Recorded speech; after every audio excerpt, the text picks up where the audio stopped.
fly. Coffee's hot, the day's brand new. TMVP in the morning, the buzz you need when the day is dawning. TMVP in the morning, where the media virus is swarming. News and laughs, we got it all. Big ideas and some off the wall. Start your day with a little zing. TMVP in the morning. Catch the vibe. All right. You know, it takes a lot to drag the infection team out of bed at the crack of 9 a.m. But when you are given the opportunity to talk to a guy who's been a United Nations correspondent, a Forbes columnist, a TV producer, and a lawyer who has helped 10,000 people across borders legally, yeah, you not only set an alarm, but you cram on the top half of a suit and you write a morning show jingle. Because Andy Semotiuk, I worked too hard on that, is a man who's been everywhere, seen everything, and helped everyone from investors to everyday folks navigate the maze of immigration law in the U.S. and Canada. He's a distinguished Toastmaster, a storyteller, and a relentless educator. And we are honored to have him to talk about what's happening with immigration, what the future might look like, and how to keep your cool when the paperwork gets crazy. Please welcome Andy Semotiuk to the Media Virus Podcast. How you doing, Andy? Thank you for coming on. I feel fantastic. I'm very excited to be here. I've been looking forward to it. So let's get going. Okay. Well, the first thing I kind of wanted to dig into is that you're a distinguished Toastmaster, and you know, I think a lot of people might not know what that is because I've heard of chef, I've heard of sous chef, I've heard of sommelier, but I've never heard anybody master toast. So let's get into, what exactly that is. Tell us a little bit about what that means. Sure. For 35, first of all, I'm very interested in effective communication. It's a theme of my life. I'm very dedicated to that theme. So I joined the Toastmasters organization, which is a worldwide global organization. I think there's about 130,000 Toastmasters across 16,000 clubs on all the continents in the world. And I attended Toastmaster club meetings every week for the last 35 years as a Toastmaster member. And Toastmasters is an organization that's dedicated to improving people's leadership skills and public speaking. So over that 35-year period, I attended every week and watched as people got up, including myself, and gave talks to the club. And then later we would give them feedback, like, don't say like, don't say, stand and don't wobble on your legs. Look at the audience, smile when, put a smile on your face, things like this, feedback like that to improve your ability to communicate effectively. And I got to the point where I became what's called a distinguished Toastmaster, which is the highest level of Toastmaster in the organization. Well, that's impressive. Bear with me just a minute because your favorite brand of toaster and 2 or 4 slice preference is not the questions I need. No, we got to get rid of like half the interview now. It's all about toast. I was You've written books ranging from career guides to a biography on an opera star. What drove you to write such a wide range of topics? Well, it's a little story that I have to tell about that. When I went to university, I was in UBC in Vancouver, Canada. And in first year, I had to take English 101. And in that course, we had to write articles and, essays, etc. Mm-hmm. And I wrote an essay about a sonnet by John Donne called Death. And the sonnet goes, Death, be not proud, though some have called thee mighty, for thou art not so, etc. And I wrote this article or essay and submitted it, and I got back the result with a big F and red all over the paper. And I thought, what? I put so much time into this thing. I went to see the prof. He says, no, you're not writing very well. You got to rewrite this thing. Try again. I tried again, same response. And I labored, and I worked like a dog to get through English 101, because I knew if I didn't pass English 101, I couldn't continue with my studies. And the guy took pity on me after I submitted my 5th draft of that essay, and passed me with a 50% grade, just because he knew I needed to carry on, and he didn't want me in the same class the next year. So I was pathetic in writing. Frankly, I was pathetic. And I never thought I would be a writer. I mean, it looked like that's the last thing I should be. But over time, I worked at it. And whatever you want to do and you want to get good at it, just keep doing it. Try it. You want to be a speaker, speak. If you want to be a writer, write, etc. So I wrote. If you want to be a podcaster, just start. Just podcast. Exactly. That's exactly what this show is. Like we just started 5 years ago. We had no idea what it was gonna. Amazing. Just practice. Yeah. Just practice at what you do. Just start. That's that's So in my case, I wanted to be a speaker, like Toastmasters. You can see that plaque up on the wall above my shoulder there. It was in my brain. It was, I'm going to be a presenter. But the world didn't want a presenter. The world wanted a writer out of me. And so I wrote an article here, an essay there, and so on. And over time, I got better and better, to the point where some of my articles started appearing in newspapers. And then over time, I developed my skills, and ultimately I ended up in New York as a UN correspondent. That had to be awfully interesting. It was painful, and to get there, being there was very interesting. And, it's the center of the world, politically speaking, the Security Council, the meetings there, and so on. It's so, it's almost addictive, because every noon, at 12 o'clock noon, they have a news conference there. And world leaders show up. It's sort of unannounced. It's just, he's in the building, so he dropped in. And you as a journalist had the opportunity to pose questions to people like that. So in my case, back when I was there, which is a long time ago, Carter was there, Ford was there, Kissinger was there, and so on. And I had a chance, wall time, to pose questions to these people. Wow. And, who am I? Some hick from Edmonton, Alberta, Canada, but there I was. And then when I left, like the UN, I went through withdrawal pains. Because, you're in the middle of... You're deeply connected at that point. Yeah. Like, it was so valuable to be there that people wanted to be my friend, just so they knew I could bring them into the building, Girls were especially sort of, interested, oh, how nice, how are you? You're at the UN, etc. But just the proximity to the potential... offhand comment that could really be the hit or miss of the way the world goes. Well, let me share this story with you. I'm there. I watched the event live right in front of me. I walk out of the building. I watch the newspapers covering the event, the story, and what they say about it, which is different than what was there actually in the event. Not that different, but there are nuances that are missing and so on. And then I used to travel back and forth to Canada. So I would see the Canadian version of what's going on. And that was different than the American one, and different than reality.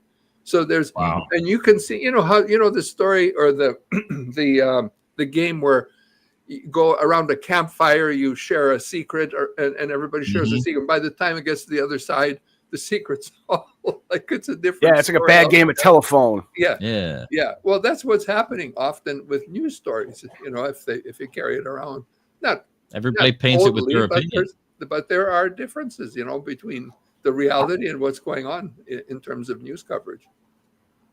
I'm guilty of that myself. I mean, the reality is that we're all subjective and we have biases. It's not that there's a journalist that's not biased. They're all biased. Every one of us have biases. We're in this world because we have a bias, this kind of bias. Mm-hmm. I grew up somewhere else than where you guys grew up. I have a different background. My parents were different. My whole story, my upbringing was different. Religion, politics, everything was different. Here today, while I'm talking with you guys, I have a story to tell from my life, but you have a story to tell from your life, and they're going to be different. And that's the beauty of life, is that we have, different points of view that we can share with one another. Another beautiful aspect of it is there are of life, and this is kind of a non sequitur. Listening to you talk, you have these inflections that you remind me of my father. Wow. My father's from Minnesota. Yeah. And I've always been told that our name was Canadian. Oh. It's Sanizak is my real last name. And not that it matters, but just the way you speak, like some of the different than what I'm used to everywhere else. But listening, my dad still, and he's much older.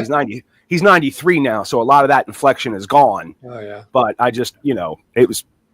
I can, I hear the Canadian, I hear there's that northern richness to your, not just to, and it's not just in the way they say things, it's in the way they use their vocal cords. It's just, that's all I can think. I was like, wow, this guy just like every once in a while I hear my dad in there, and it was nice. Funny you should say that, because I studied in Canada, but I went to university and so on, and then in the United States. And I came back many years later, and I was at an event when I came back with some friends who were from childhood, and we didn't recognize each other. But as soon as the guy opened his mouth and said something, we recognized the voice. Yep. Is that you, Andy? You're Tony? Is that you? Wow. You look totally different, but And the other thing I want to say about Canada, now that you mention it, is we're a little puck shy up here about the swipe that Donald Trump is trying to make on Canada becoming the 51st state. It's sort of like what So we're. I mean, personally, I think it's a great idea. I'm just saying. Okay. But talk's a big game. I'll tell you, it's like this. I'll be open with you. For most of my life, I thought, yep, I'd like Canada to join the United States. Son of a gun. You got a great economy, great society, and so on. But more lately, I've become apprehensive about Canada joining the U.S., and now I'm not in favor of it. Well, no, you wouldn't want to join this shit show now. Yeah, that's Yeah, it's like joining a losing fight. I still love America, though. I think it's the people in America, and what they've accomplished. It's amazing. Yeah, we're pretty fantastic. Yeah. Well, it's true. It's true. So, has there, speaking of, United States, Canada, has there ever been a better time to be an immigration lawyer? Like between, Mexicans coming to the States and then liberals in the States wanting to move to Canada, you got to be raking it in. It's got to be like harvest time. True, but it's not as pleasant as you might think. I don't think it's pleasant. There's a lot of trouble, a lot of heartache, and people are suffering, man. Even legit people trying to go to the United States or Canada or whatever, it's difficult. I'll just give you one example.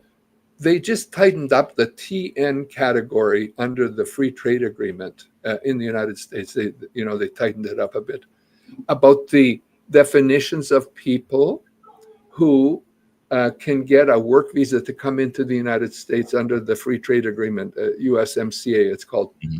So, for example, I don't remember all the places, but economist is being described. You have to have a degree in economics, and it can't be from a foreign country or whatever. I was just looking at that the other day, and I noticed, and I was thinking to myself, oh my gosh, of all places to buckle down. Right. The TN category, which has been around since, NAFTA, and one of the best, in my view, one of the best categories, or one of the best work visa programs that there is between Canada and the United States and Mexico. Why would you want to play around with that? I mean, you're in the midst of discussions about a new trade agreement coming up next year. Why do you want to buckle down right now? But they did. So that's an example. So now it's a heartache for us. If someone wants to go down I have one guy right now, a client, who's going down. Just as an example, he's got a degree in finance. Well, there's no finance profession under the free trade agreement to get a work permit, but there is an accounting profession. So if you can say you're an accountant, the window's open, you get the work permit, you can work for 3 years and renewable for 3 years. But if you're not an accountant, you got to find a window, and the window is accounting for finance. It's so close to accounting, that's the window.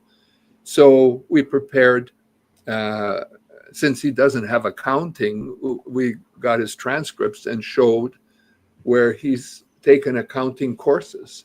Right. To fit into the accounting, and that he's worked as an accountant previously up in Canada, and he hasn't crossed yet. But I read this article I'm mentioning earlier, and I started thinking, they're going to be more, careful about doing things like this. He doesn't fit quite into the category. Is he going to make it or not? That's an example. Well, what do you think the single most surprising thing people misunderstand about getting into the U.S. or Canada legally? What's? Well, I would say this: if you have a toothache, you should go to a dentist. If you have, let's say, a income tax problem, like you have to file income taxes, you should go to an accountant. People do not know, by and large, that there are lawyers who deal with immigration cases that help, like me, who help people file immigration applications. The category, they don't know generally that there are actually people like me who help you get into the country that you want to get into. So I would say that's the biggest thing we got to work on, is to get people to know that if they need help with immigration, they can go to an attorney, to help them. But if you want more substance, because I'm looking at you, I think you look a little, well, give me some substance. So I'll give you a little more substance in terms of the actual, immigration scene. What's least understood, I think most people don't appreciate that there are levels of immigration in the United States and in Canada. And let me just illustrate. I suspect that both of you guys who are on the program today are citizens of the United States. Yes, sir. Yes. Okay. So that's the highest category. Below that, there are permanent residents. They're not citizens. They don't have a passport, but they live in the United States, and they have all the privileges that you guys have, except they can't vote, and maybe they can't serve in the police force or in the army, depending on, like security issues and stuff like that. That's the second category. And below that are, and those are called immigrants. If they have a green card, permanent residents, they're called immigrants. And there's also another category of immigrants, but they're called non-immigrants because they're there only for a period of time. And so in there is a worker on a work visa, for example, the TN work visa that we talked about, a student who's going to be studying at a university, a visitor who's coming in to go to Disneyland and then go back home. That category is characterized by the fact that those people will leave the country at the end of their period of authorized stay. And then below that, there's also illegals, or people who are undocumented, meaning they either overstayed their visa. They said they're a visitor. They stayed for 6 months, but then they didn't go home. They stayed and they're still here. That's, that's it. You could call them illegal more in terms of political sort of rhetoric. What is more acceptable is to call them undocumented. And then there are asylum seekers, refugees. So that's, the people generally don't know these categories. Mm-hmm. And knowing where you fit in is a big part of getting through, navigating the process, I would imagine. Exactly. Now, you guys might be interested to know that generally speaking, there are 5 ways to immigrate to the United States, or Canada for that matter. Did you know that? No. I didn't. I'll give you the 5. Generally speaking, this is a huge generalization. But anyway, here's 5 ways. Suppose you're interested in immigrating to the United States. How can you do it? Number 1, first way, marry your way in. If you legitimately marry someone or you have a family member, they can sponsor you to come to the United States. That's one way. Number 2, by the way, under that category, there are people who are outside of the United States who are actually U.S. citizens and don't even know that they're U.S. citizens or eligible for U.S. citizenship based on their relationship to an American. So, for example, a father who has a baby outside of the United States, that baby, if the father's a U.S. citizen, that baby has the right to U.S. citizenship, is a U.S. citizen. So that's number 1, family. Number 2 is work your way in. For example, I talked about the TN visa earlier, and there are other visas. H-1B visa is the key one that can lead eventually to permanent residence in the United States. Number 3 is study your way in. You become a student, F-1 visa to start, go to college or whatever. And over time, then you go to optional practical training, postgraduate work permit. And after that, try to get to an H-1B visa and then to a green card. That's a way. Number 4 way is invest your way in. For $800,000 invested for 5 years and then returned to you, you can get a green card through the EB-5 program, which is an regional center investor program. And number 5 is claim asylum. You're escaping from and have fear of persecution by your country of origin on the grounds of politics or religion or race or whatever. And you can claim your way through refugee status to stay in the United States, asylum permanently. So those are the 5 major ways. I guess I was aware of the ways. I suppose I didn't realize that there was such a clear delineation. Yeah, actually, you just went through sort of immigration 101 course. That's fantastic. But I hope you're not as bad at immigration 101 as I was at English 101. And this is all this is all really clarifying information. Like my new. Well, it's, bordering on a decade now, but my wife, like her mother came over from the Azores Islands when she was like 8 years old. And her. So there's a family, and she became a citizen shortly before I met my wife.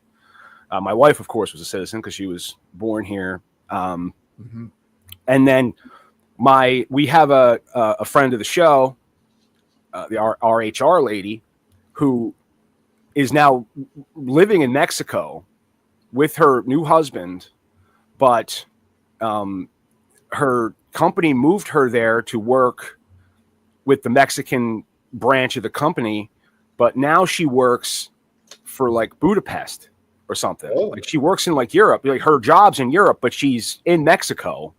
Wow. Right. Doing she's just up late at night doing her work. Yeah. But so she's like I guess she started out as a what you call a digital nomad. Oh yeah. And remote work. How has that changed like your approach to the immigration strategy for clients? This digital nomad is the biggest new sort of concept in immigration, where you're traveling around with a computer and you're working somewhere on a beach on the other side of the world for the New York Times in New York or whatever.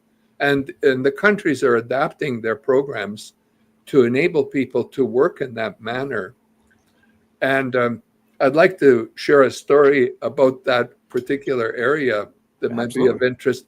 I have a friend, his name is Stefano Riznik. Excuse me. And he's also a U.S. immigration attorney. He's down in San Diego. And one day he said to me, I'm going to Rome. I said, Rome? Yeah. He says, I've had it. I'm going to go live in Rome, and I'm going to practice U.S. immigration law from Rome. I said, wow, I mean, that's amazing.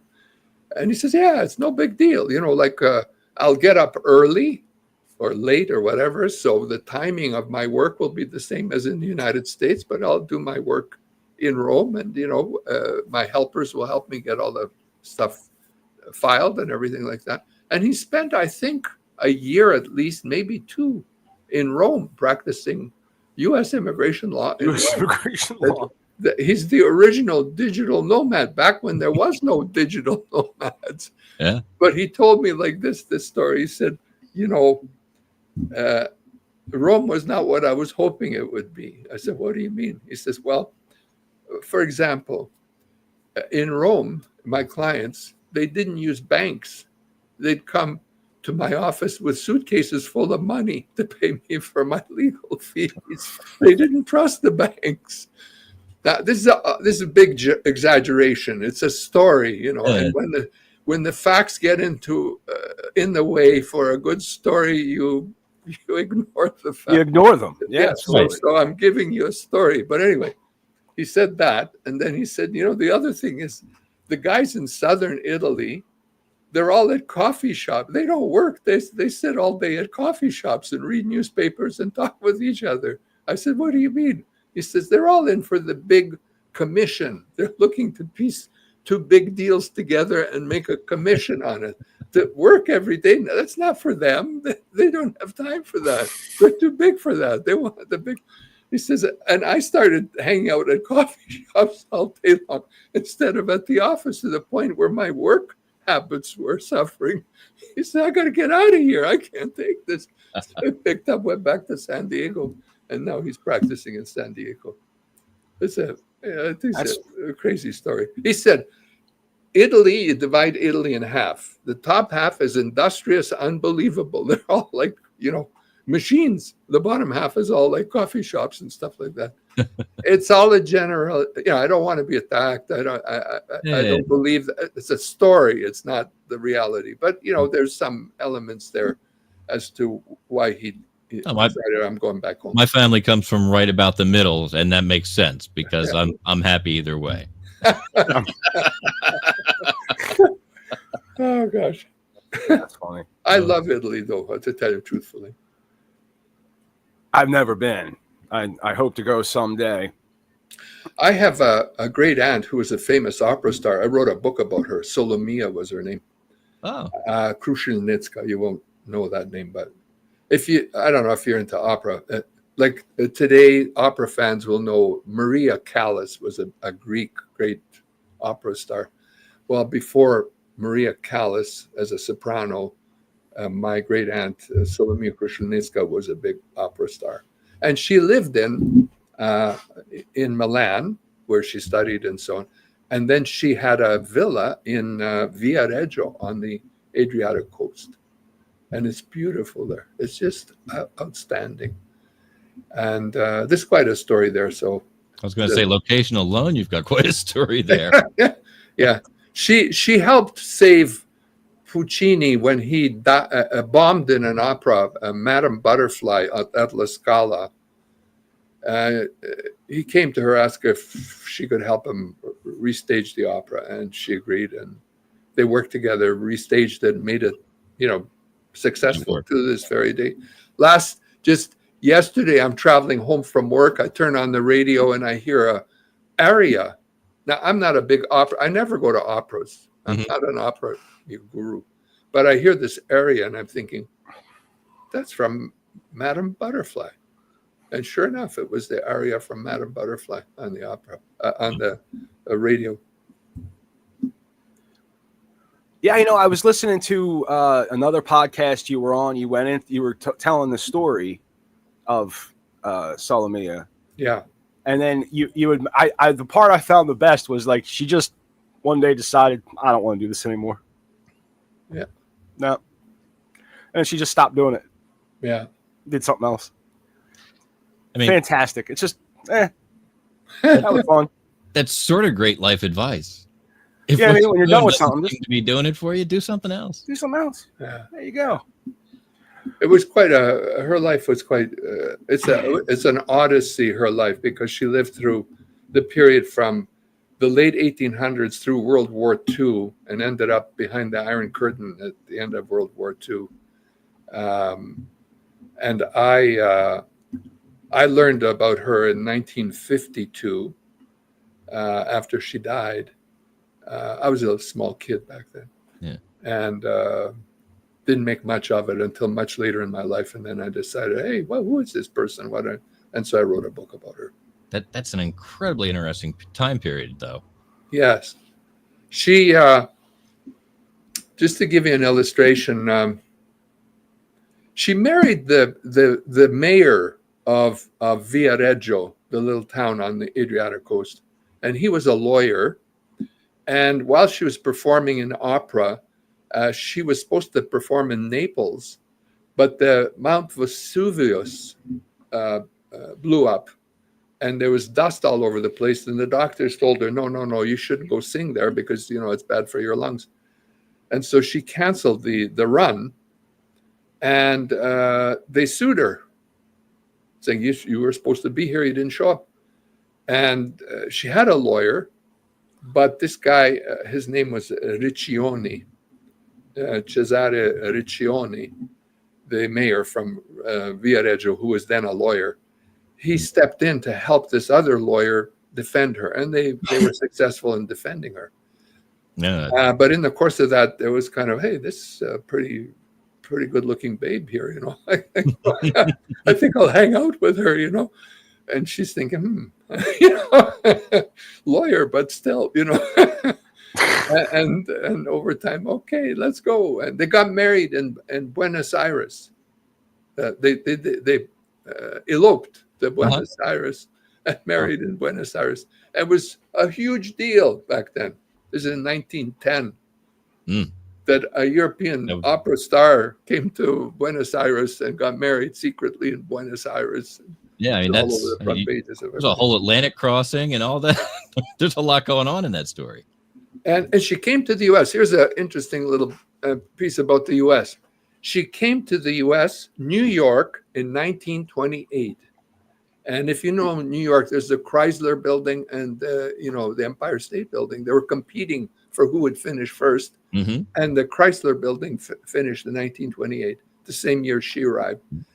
And in 1928, like in Harlem, jazz, Duke Ellington, it was hot, man. That was hot music. Yeah. And she loved, because it's different. And she loved music, anything to do with music.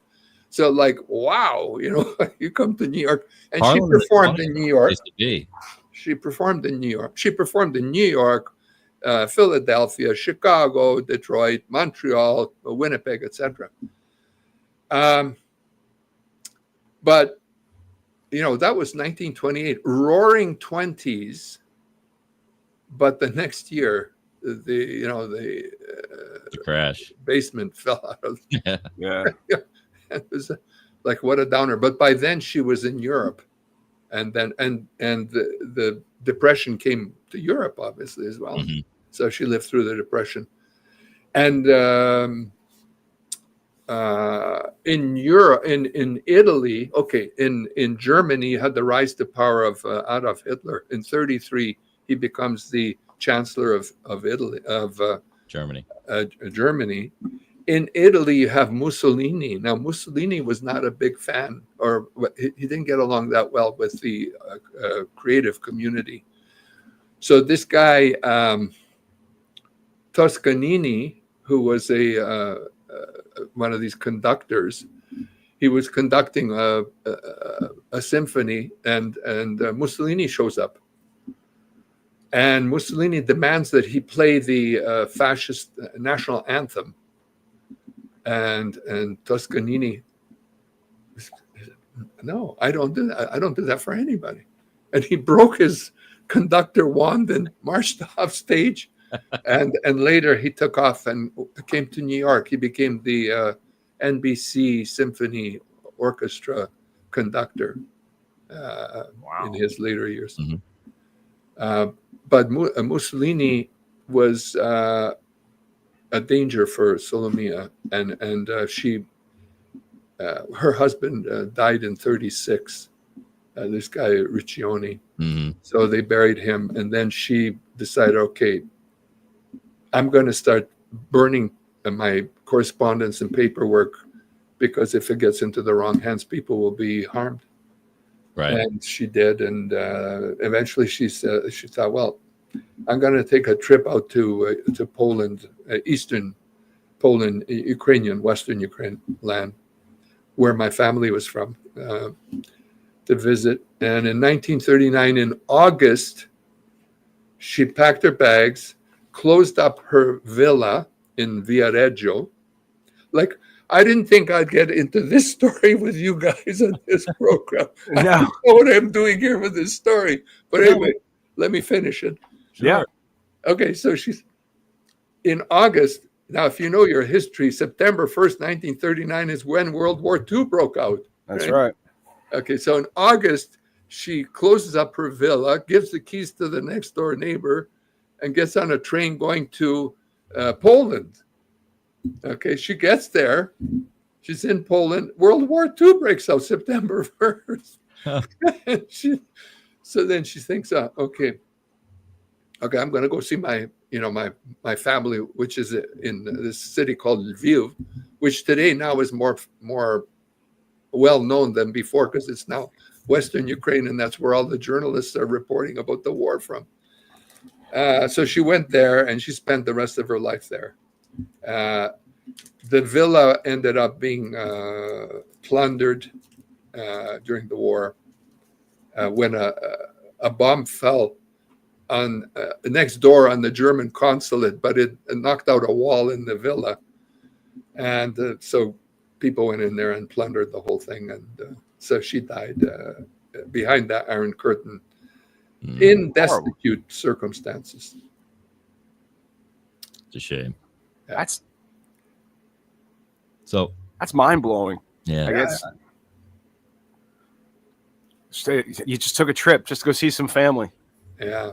And then that's the we got that going on. That's the end of that life. Yeah.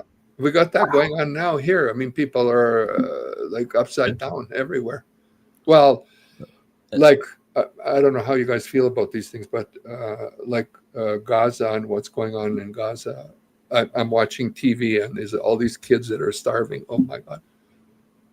At this time in 2025, we have people starving like that, like forced starvation. Forgive me, and I know I'm not look, I know what happened. I know there was a devastating attack on Israelis and undeserved, slaughter of people and so on. I'm not taking sides on that part. But no. If I have to take a side in that whole thing, I take the side of the kids who are they don't have a say in it. No, it's a catastrophe. And same with Ukraine. As like they're bombing every night. They're bombing away like this. I don't know what's going on. For the most part, everybody just wants to get up and have another day. Yeah. And that's not even the worst of it. There's this Somalia and all the this climate change and what's going on. It's hard to embrace all this stuff and somehow deal with it rationally and lead a decent life. But I like the thing that Mother Teresa said about things. She was confronted by these negative things, and she said, yeah, that's true about the negative things, but remember that every day all over the world people get up, like you're saying, and lead decent lives, look after kids, raise a family, work, give of themselves for others. That's really important to bear in mind. Mm-hmm. So since you brought it up, you don't know what you're doing here on this show telling this story. This is a question I like to ask of our guests, and Matt's going to stand there with his jaw agape because he's like, oh crap, what's he going to say now? But we found each other on the podcaster dating site that Matt where podcasters and guests look for one another. Yeah. And you approached us, so I always like to ask, as we went by, what was it? Well, the name, the media virus, that intrigued me. And I got a sense that there's a political, not heavy politics, but there's a political sort of interest there. It's not like, it's not going to be flat. It's not going to be like, chemistry or something. So that interested me. And I'm very much interested in, current events and international affairs and things like that. So it seemed like a natural match. So did you watch our clip before you contacted us? No. Okay. But what I did is I saw you, I saw the name, I went to the name, on the match site, and I looked up your backgrounds, your background in the write-up, and checked what was going on, send in my category. And what I do normally is as I'm coming to the event, like today I was coming to the event, I do look up, to just check to make sure, I'm not going to be talking to a baking show or some show, to make sure I'm on the right track. And sometimes, like what I do is I chat GPT you. Okay. Now I can't remember what it said, but it comforted me, whatever it did say. And that's okay. We're intimately familiar with ChatGPT. Okay. The instance that we use in show production has named himself Byte Reynolds, and Byte is our chief disinformation officer. Yeah, we use a lot of different AI models for different things. So we appreciate, that. That's how we do our research, basically. Well, not only that, to be perfectly honest, we try different things with the show from time to time, and it's always interesting to find out what sticks. Did they watch the clip that we've got on the site? Did they go to our site and watch something that was there? I like to try and put a finger on it. Like I've said before, I think we look and sound like a fairly premium show. So I think that has something to do with it when people are consuming the content. But, No, it's very good. It's like having a conversation. Like I marvel at this kind of show. I really like it. I don't like shows that are preset. The guys, I've gone on podcasts where the guy's controlling me, what I'm going to say. we're going to talk about this, not that, and please say this, and won't you please blah blah blah blah. I hate that. No, we don't have a narrative. Yeah. We just get people on and kind of talk to them. Yeah. And that's only like kind of like a small part of our show anyway. We kind of go through the current events.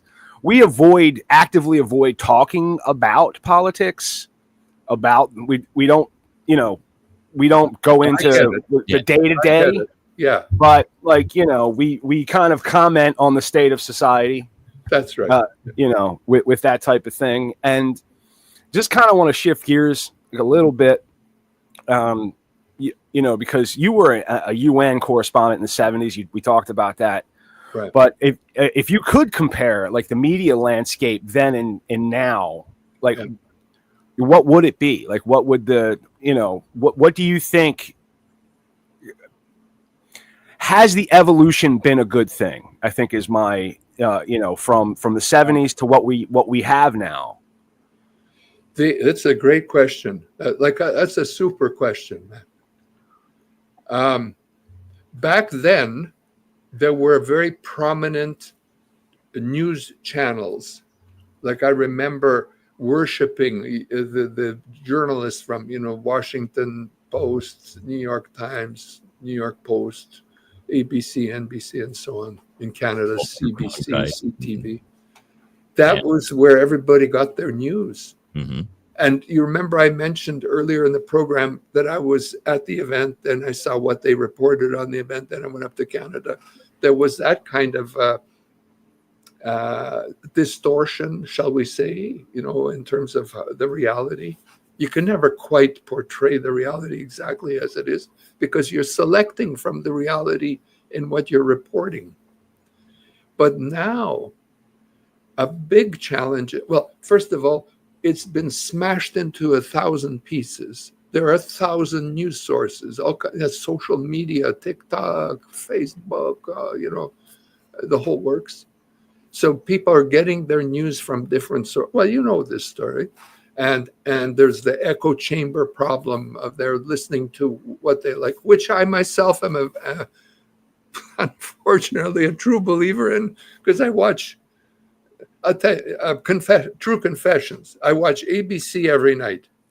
I watch CBC after I watch ABC, the Canadian broadcaster, to see what the Canadians are talking about the Americans about, And every day I watch, New York Post, New York Times, Washington. It's coming across my monitor every day. I can't get away from this stuff.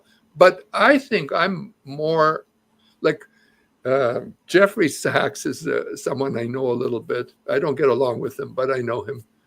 And he said to me, why don't you read a bit? He wrote me a note saying, why don't you read a little bit? Because he said, I'm too, like one channel. And I'm thinking to myself, God, why is he saying that? I read all kinds of stuff, but so I consider myself broader read. But I think a lot of people are channeled into what they like, what they think is important, and they get their stuff from that. Yeah. And the problem is we don't have a national conversation anymore. We're not talking to each other. And when we do, we don't like each other. I think on my problem, see, this is the thing is like on top of the fragmentation and not just media institutions, but a lot of the institutions. I mean, you grew up like really respecting news organizations and respecting those outlets and respecting, the government and the police, and you respected the CDC and Walter Cronkite said so.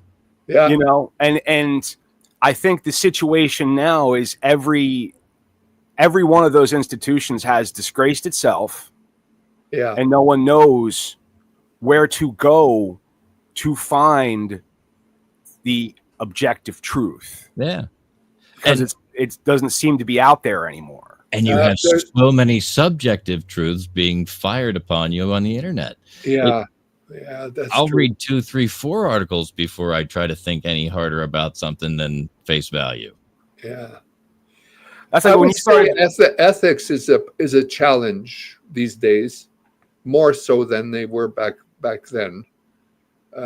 a challenge in that they're disregarded more today than they were back then. This disinformation, whole space of disinformation, especially foreign disinformation creeping into our system, is a big, big challenge to democracy and how we're functioning.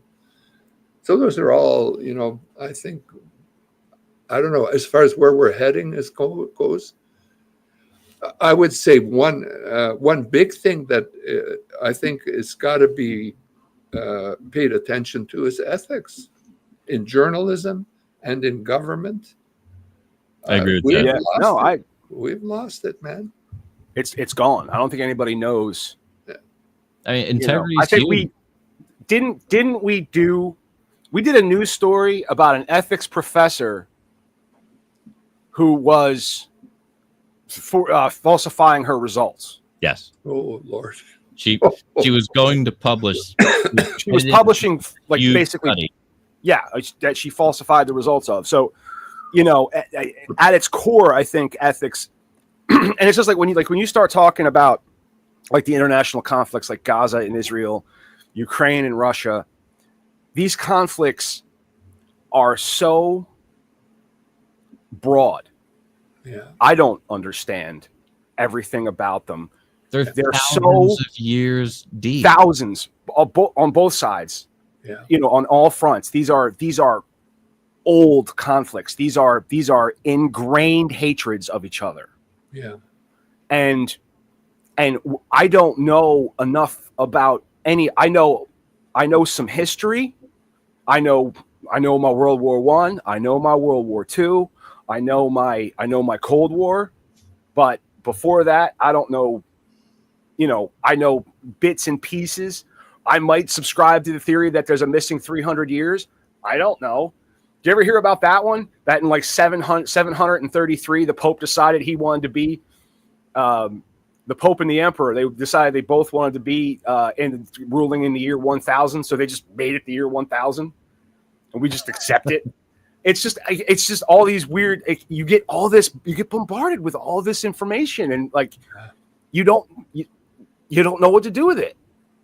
So I struggle with that too. You're singing my song in this sense. I've realized, despite all the books I'm reading, that I'll never be able to read all the important books that are written. This is just too much. It's impossible to read everything, and it's impossible to know everything. And as a journalist, or someone in the media like you guys are in, I kind of came to the view, I just have to have an opinion and express it, my best opinion based on what I know and what I've read, etc. That's the best I can do. But I've never been like that, like growing up and going, like my normal life. I've got a daughter, Natalie. She's got an opinion about everything. I don't have opinions. But some topic, like the 700 years and the 300 and so on. This is the first time I ever heard of it. I don't have an opinion about it. But if you brought Natalie, my daughter, on, she'd have an opinion on it. There are people like that, It seems to me that Canadians and New Zealanders have something in common. New Zealanders call it tall poppy syndrome, where they don't want to be the one who sticks out and has their hand up saying, hey, I'll tell you all about that because I know something about it. Come here, talk to me. It's a foreign concept to Americans that you wouldn't want to be the guy who stands up and say it. And I feel like Canadians are like, you know what? You go ahead and stand up. We'll be over here taking care of what we got to take care of. That's probably true. I'm reading Jacinda Ardern's book, A New Politics or a New Way of. It's a phenomenal book. It's a biography. Mm-hmm. The former prime minister, the woman from New Zealand, Jacinda is her first name. It's a wonderful book about. She had a baby. She became prime minister of New Zealand and found out she's pregnant, and she had a baby just after she became prime minister. So she had to do the two things. Yeah, it'd be a brand new mom and a prime minister. Yeah. She had to mother a baby and a country. Unbelievable. Yeah. She went to Queen Elizabeth saying, "Hey, how do I handle this?" And the Queen said to her, Just get on with it, man. Just get on with it. Just get on with it. You just do it. I thought that was brilliant advice. Yeah, that's great advice. Just get on with it.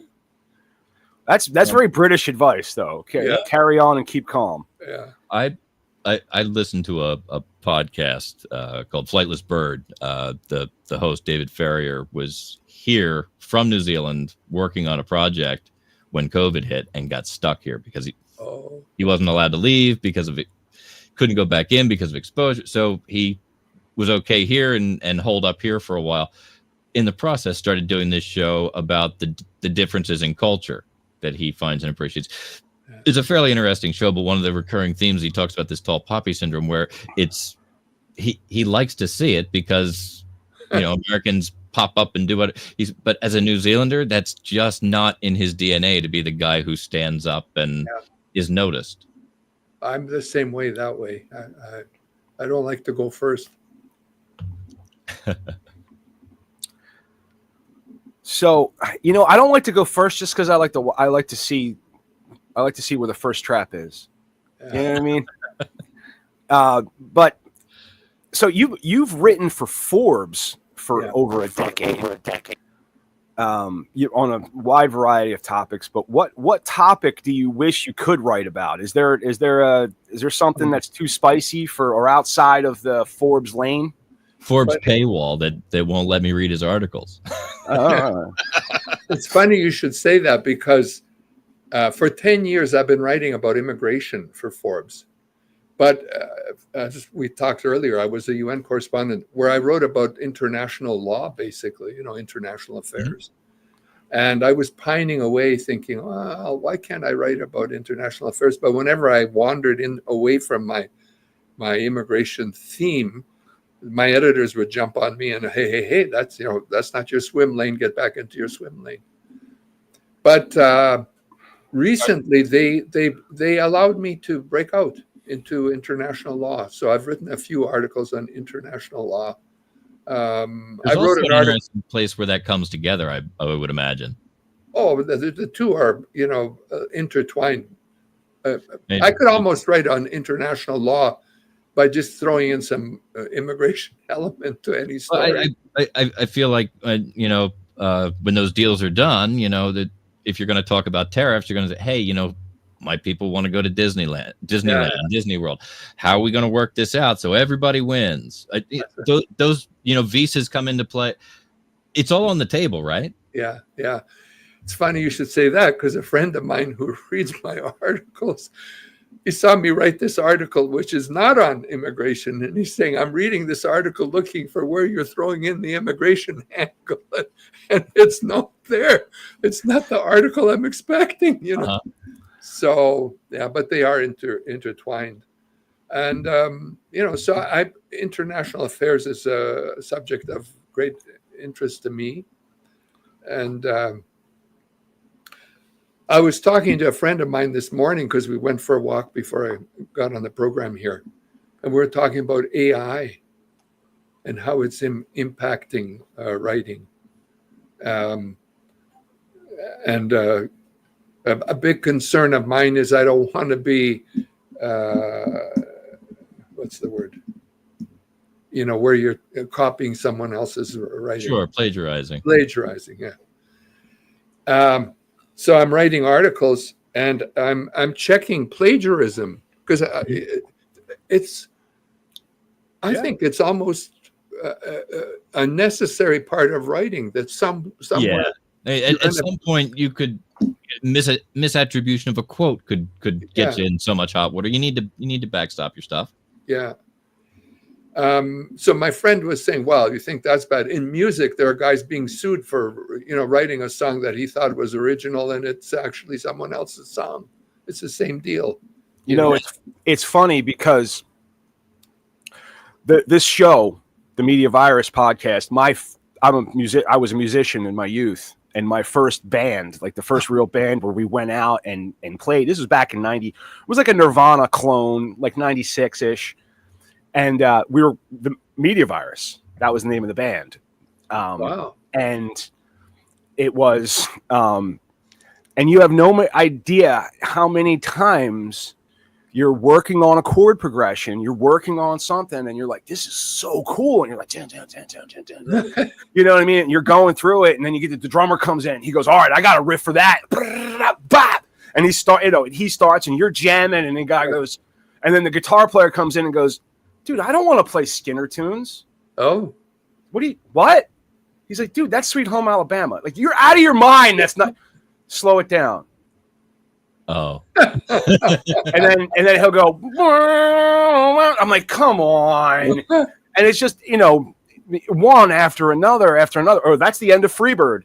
That's the, dude, that's Metallica. That's, and it was kind of like the acid test. If all four of us thought it was brand new, bitch, it was brand new. Because, we all had the same kind of, globosphere and stuff. This was back before you could do a lot of but it was, I don't know how many songs we wrote that sounded like that's something else. There's something, and even if you go listen to different musics, you'll hear these things. And it got to the genre, you're going to find that you have some crossover, whether it's an homage or just because it's become the for lack of a better way to describe the Kleenex or the Q-tip of that genre, right. With a lot of reggae, cricket guitar is the thing. It's there. Yeah.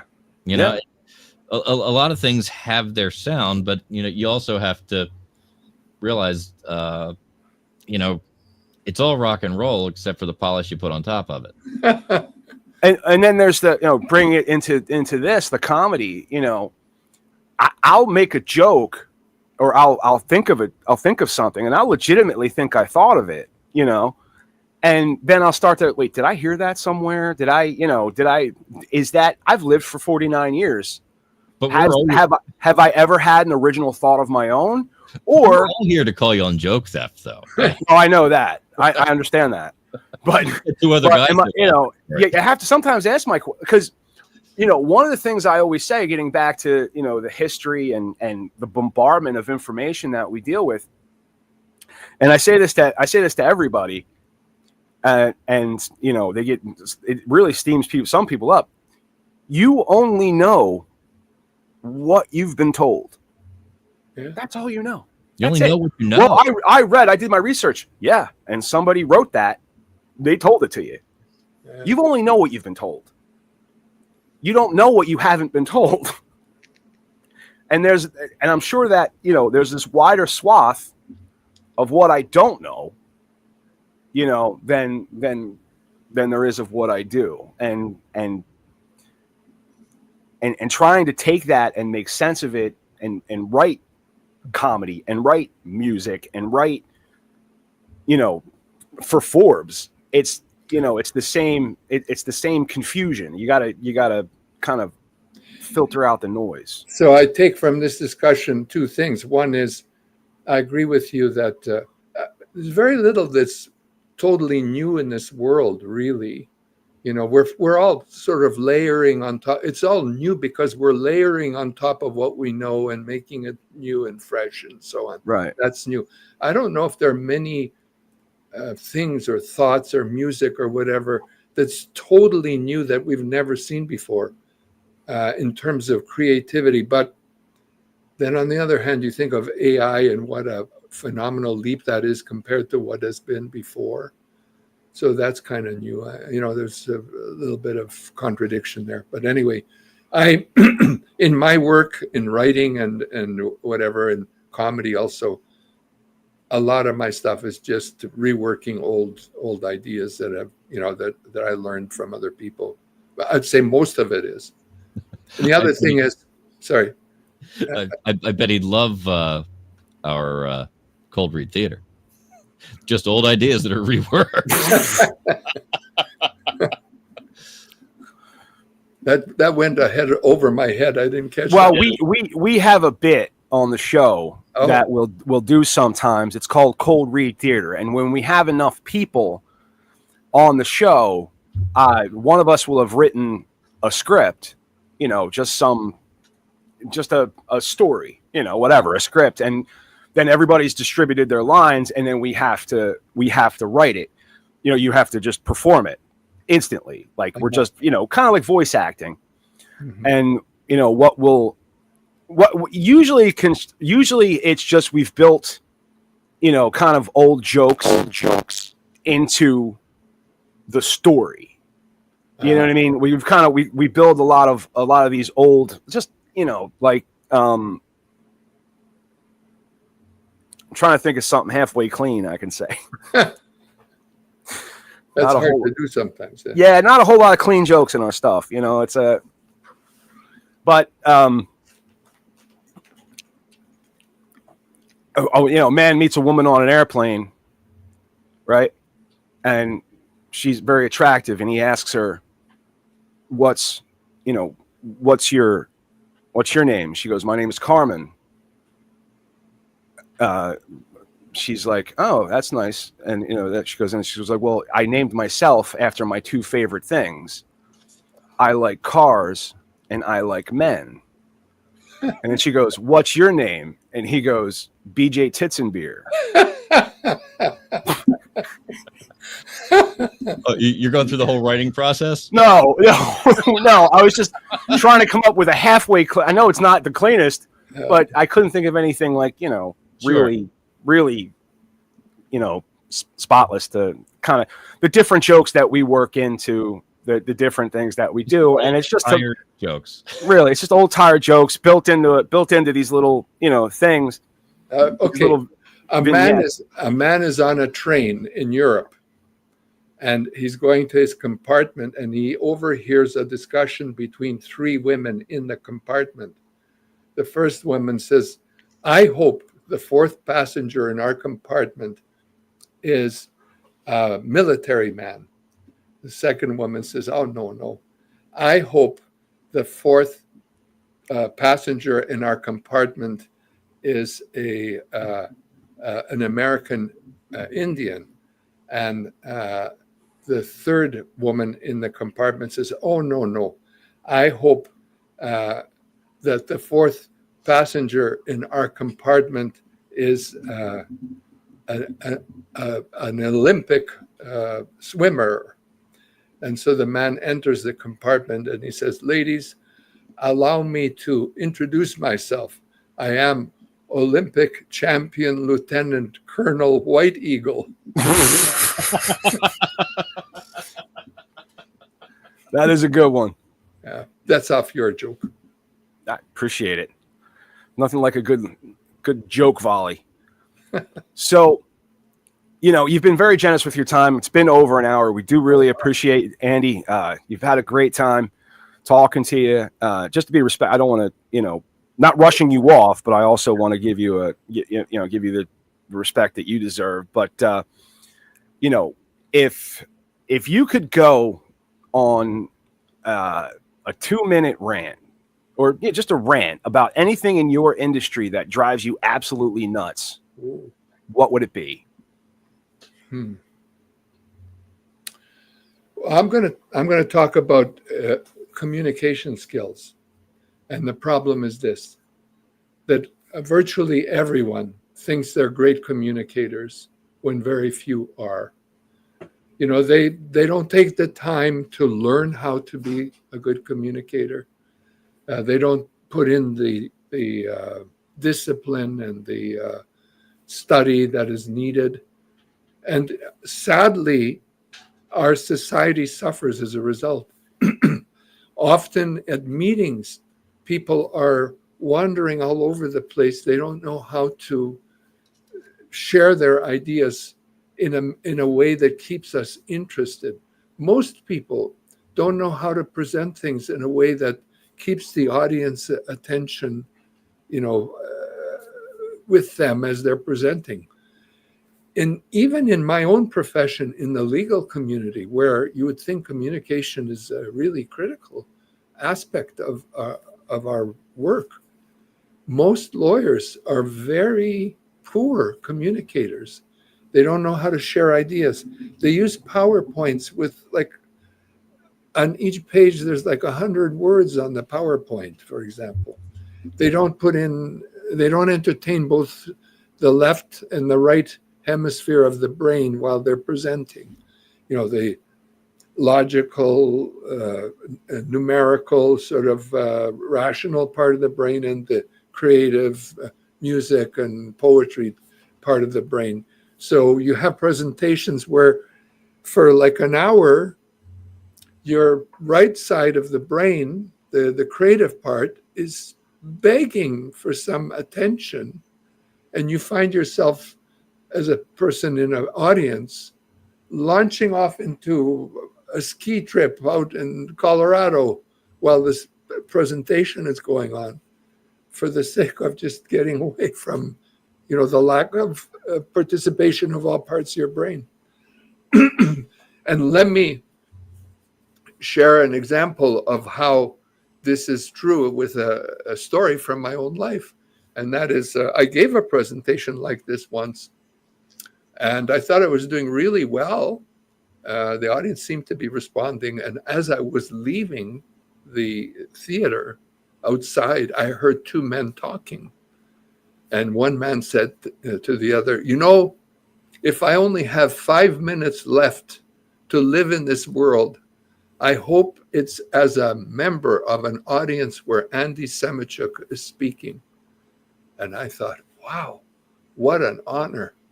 And then he continued, he says, because Andy Semotiuk's the only speaker I know who can make 5 minutes seem like an eternity.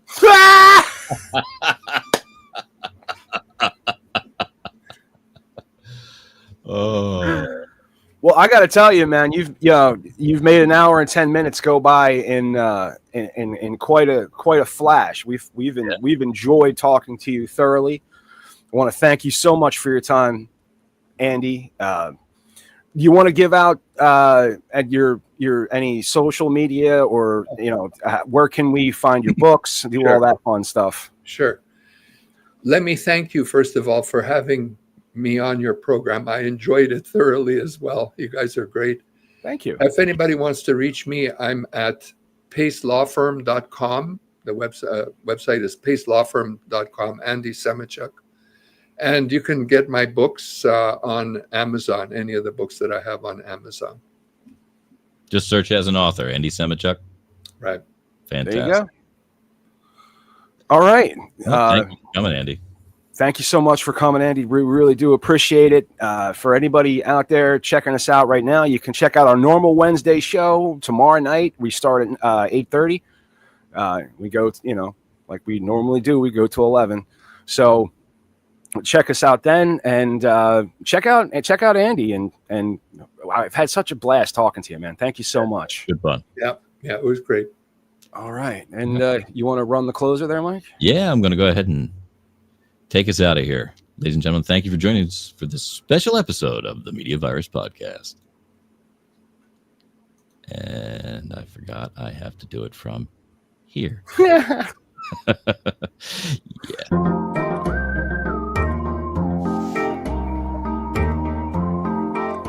This episode of the Media Virus Podcast is brought to you by 302-46 Voice. That's 302-46 Voice. If you want my voice on your project, dial 302-46 Voice today.